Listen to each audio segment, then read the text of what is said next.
God தேவ சித்தம் இல்லாதவங்களை marriage பண்ணக்கூடாதுன்னு சர்ச்சில் அடிக்கடி சொல்லி தராங்க.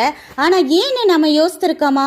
நாம் இயேசு கிறிஸ்துவை சொந்த இரட்சகராக ஏற்றுக்கொண்ட உடனே அபிஷேகம் பெற்று நம் சரீரம் முழுவதையும் ஆவியானவர் நிரப்பி பரிசுத்தமாக்குகிறார்.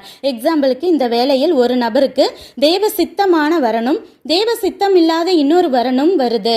ஆண் என்றால் நிறைய டவுரி கொடுக்கிற பெண்ணும், மிடில் கிளாஸ்ல ஒரு பெண்ணும், பெண் என்றால் ரொம்ப வசதி வாய்ப்புடைய ஆணும், மிடில் கிளாஸ்ல ஒரு ஆணும் வரனாக வரும்போது எது தேவ சித்தம்னே தேவன்கிட்ட கேட்காம ரொம்ப வசதி உள்ளதைத்தான் தேவன் தருவார்னு நாமவே நினைத்து பொருளாசைக்கு இடம் கொடுத்து வசதியாய் உள்ளவர்களை தேர்ந்தெடுத்தால் பிசாசுக்கு இடம் கொடுத்து அவன் நம் மனதை குருடாக்கி விடுவான்.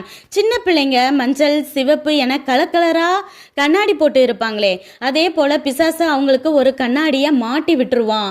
தேவ சித்தம் இல்லாத நபரே அழகாக, திறமையாக, செழிப்பாக, நம் ஃபியூச்சர் பிரைட்டா இருப்பது போல காட்டுவான்.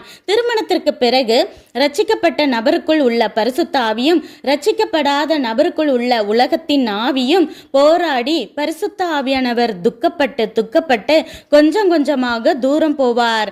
இப்படியாக பரிசுத்த வித்து அந்நிய நபருடன் கலந்து பிறக்கும் சந்ததியில் பிள்ளைகள் அறிவுள்ளவர்களாக, திறமை உள்ளவர்களாக இருக்கலாம், பணக்காரர்களாக ஆகலாம். ஆனால் இவர்கள் தேவனுடன் ஐக்கியப்பட ஸ்பிரிச்சுவலா வளர விரும்புவதில்லை. தேவனும் இவர்களுடன் வாசம் பண்ண விரும்ப மாட்டார். இவர்கள் சர்ச்சுக்கே வந்தாலும் பெரும்பாலும் உலகத்தின் இச்சைகளிலேயே இருப்பார்கள். ரட்சிக்கப்பட்டேன் என்று சொன்னாலும் சில பாடுகள் வந்தவுடன் தேவனை விட்டு தூரம் போவார்கள். எனவேதான் துணிகர பாவம் செய்யும் ஊழியக்காரர்கள், விசுவாசிகள் சபையில் பெருகி டைவர்ஸ், விபச்சாரம், பொய், புரட்டு, லஞ்சம், எப்படினாலும் சம்பாதிக்கலாம், அழைப்பே இல்லாம எப்படினாலும் ஊழியம் செய்யலாம் என சபையவே தீட்டாக்கி உலகத்தை சபைக்குள் கொண்டு வந்து தேவனை சபையை விட்டே தூரமாக்கி விட்டனர்.